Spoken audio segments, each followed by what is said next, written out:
தேவன் நமக்கு பயமுள்ள ஆவியை கொடுக்காமல் பலமுள்ள அன்பு தெளிந்த புத்தியுள்ள ஆவியை கொடுத்திருக்கின்றார்.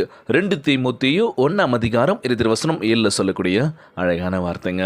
ஆமீன். அன்பு சகோதர சகோதரிகளே, ஆண்டவர் நாமத்திற்கு சோத்திரம். தினம் ஒரு ஜப வழியாக பேசிக்கொண்டிருப்பது உங்கள் அன்பு சகோதரன் பிரபு. எப்படிங்க இருக்கீங்க? இன்றைய நாள் எப்படிங்க போச்சு? உங்களுக்கு மகிழ்ச்சியாக இருந்தீங்களா? எப்போவுமே சந்தோஷமாக இருங்க. ஆமீன். அன்பு சகோதர சகோதரிகளே, நம்ம எப்போ பயந்துக்கிட்டே இருக்கோம். என்ன நடக்க போகுது, எது நடக்க போகுது, நம்ம வாழ்க்கையை நோக்கி எதை நோக்கி பயணிக்க போகிறோன்னு ஒன்றும் புரியல. ஒரு பக்கம் பதட்டம், ஒரு பக்கம் பயம். ஆமாவா இல்லையா? ஸோ இன்றைய நாள் நம்ம ஆண்டவராகிய இயேசு கிறிஸ்து பயமுள்ள ஆவியை நான் கொடுக்க மாட்டேன், உங்களுக்கு அன்பு நிறைந்த, உங்களை குணமாக்குகின்ற, உங்களை ஆசீர்வதிக்கின்ற ஒரு ஆவியை நான் கொடுக்க போகிறேன். நீங்கள் ஆசீர்வாதமாக இருக்க போகிறீங்க. ஞானத்தை போதிக்கும் வசனம், அறிவை உணர்த்தும் வசனம், அற்புதங்களை செய்யும் வரம், குணமாக்கும் வரம், தீர்க்கதரிசன வரம் ஆகிய பரிசுத்த ஆவியின் வரங்களை குறித்து உணர்த்துகின்றது 1 கொரிந்தியர் 12:2 8-10 எடுத்து வச்சு பாருங்களேன். அழகாக சொல்லியிருக்காங்களா? அற்புதங்களை செய்யக்கூடிய வரம் கொடுக்க போகிறாரு, குணமாக்கும் வரம் கிடைக்க போகுது, தீர்க்க தரிசன வரம் கிடைக்க போகுதுங்க. அதெல்லாம் கிடைக்கணும்னா என்ன பண்ணணும்? ஆண்டவரத்தில் ஜெபிக்கணும். ஆண்டவரே, என் வாழ்க்கை நிலைமை மாற்றுங்க, என் வாழ்க்கையில் அற்புதத்தை செய்யுங்க. நான் எவ்வளோ முட்டி மோதி மேலே வந்துலாம் நினைக்கிறேன், ஆனால் முடியல. உண்மையாக இருக்கணும்னு நினைக்கிறேன், முடியல. சில பல பேர்லாம் எல்லாத்தையும் ஏமாற்றிட்டு சந்தோஷமாக வாழ்ந்துட்டுருக்கேன் வாழ்க்கையில். ஆனால் நான் உண்மைக்கு போராடி உண்மையாக இருக்கணும்னு நினைக்கிறேன், ஆனால் எனக்கு எதுவுமே கிடைக்க மாட்டுது. எல்லாருக்குமே உதவி பண்ணுறேன், எல்லாருக்குமே எல்லாமே செய்கிறேன், ஆனால் எனக்குன்னு வந்துட்டா செய்கிறதுக்கு யாருமே இல்லைன்னு சொல்லி வலிக்குதில்ல. கவலைப்படாதீங்க. ஏன் கவலைப்படுறீங்க? நீங்கள் செஞ்சுக்கிட்டே இருங்க. ஆண்டவராகிய இயேசு கிறிஸ்து உங்களுக்கு செய்வாருங்க, நிறைய செய்வார். காத்துட்ருங்க. எப்போ வேணால் என்ன வேணால் நடக்கலாம் வாழ்க்கையில். அதுக்காக சோர்ந்து போகாதீங்க. தினந்தோறும் செபியுங்கள். முழு உள்ளத்தோடு முழு ஆன்மாவோடு செபிக்கின்ற வேலையில் நிச்சயமாக நம்ம ஆண்டவராகிய இயேசு கிறிஸ்து நம்ம வாழ்க்கையை உயர்த்த போகின்றார். மகளே, மகனே, கலங்காத, நான் இருக்கவும் கூட. தினந்தோறும் செபியுங்கள். சமூகம் எப்போதுமே நான் பார்த்துட்டு தான் இருக்கேன். நீ என்ன பண்ணுற, என்னென்ன பண்ணிகிட்ருக்க, இதுக்கப்புறம் என்ன பண்ண போகிறன்றதை யார் பார்த்துட்ருக்கா? நம்ம ஆண்டவராகிய இயேசு கிறிஸ்து. அப்பா அம்மாவை ஈஸியாக ஏமாற்றிடலாம், சொந்த பந்தங்களை கூட ஏமாற்றிடலாம், ஈஸியாக நண்பர்கள் கூட ஏமாற்றிடலாம். ஆனால் நம்மளை படைத்த நம்ம ஆண்டவராகிய இயேசு கிறிஸ்து ஒருபோதும் ஏமாற்ற முடியாது. Praise Lord. தினந்தோறும் செபிக்கணும். எப்படி செபிக்கணும்? முழு மனசோட. கண்களை மூடுகின்ற பொழுது ஆண்டவர் தான் ஃபோக்கஸ் நமக்கு வரணும். திசைகள் வேறு பக்கம் திரும்பும்.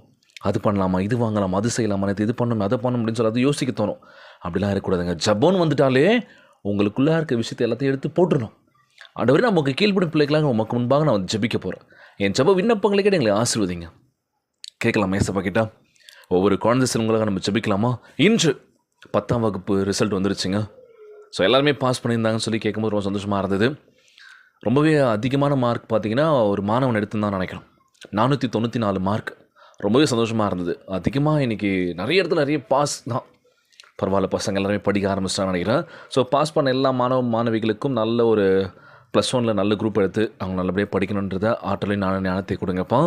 தேர்வில் தவறிட்டோம், ஃபெயில் ஆகிட்டோமேன்னு சொல்லி வருத்தப்படாமல் அட்டெம்ப்ட் எழுதி பாஸ் பண்ணுங்கள். மனம் உடஞ்சிடாதீங்க, பார்த்துக்கலாம். எதுவும் கடந்து போகும் வாழ்க்கையில்.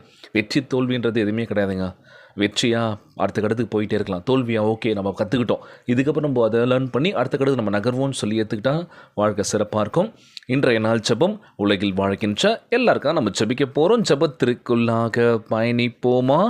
எங்களை மிகவும் அதிகமாய் நேசிக்கின்ற அன்புள்ள ஆண்டவராகிய இயேசுவே, இன்றைய நாள் வாக்குறுதி வசனத்திற்காக நன்றி ராஜா. அன்புள்ள ஆண்டவரே, எனக்கு பரிசுத்த ஆவியை அருளியதற்காக உம்மை சோத்திருக்கின்றனப்பா. என்னிலிருந்து எல்லா பயத்தையும் அகற்றி உம் வல்லமையினாலும் அன்பாலும் எங்களை நிரப்புவீராக. பரிசுத்தத்தில் நடக்கவும் அனுதினமும் உம் வார்த்தையை கேட்கவும் கீழ்ப்படியவும் எங்களுக்கு உதவி செய்வீராகப்பா. புண்படுத்தியவர்களையும் நேசிப்பதற்கு எங்களுக்கு கற்றுத்தரல வேண்டும் என்று ஜெபிக்கிறோம்ப்பா. பிறருக்கு நாங்கள் ஆசீர்வாதமாக விளங்கும்படி செய்வீராக. சோதனையை மேற்கொள்ளும்படியும் வாழ்வில் ஒருபோதும் குறுக்கு வழியில் செல்லாமலும் இருக்கும்படியும் எங்களை பலப்படுத்துவீராக. எங்கள் இருதயத்தை முற்றிலும் மறுசீர்படுத்துவீராகப்பா.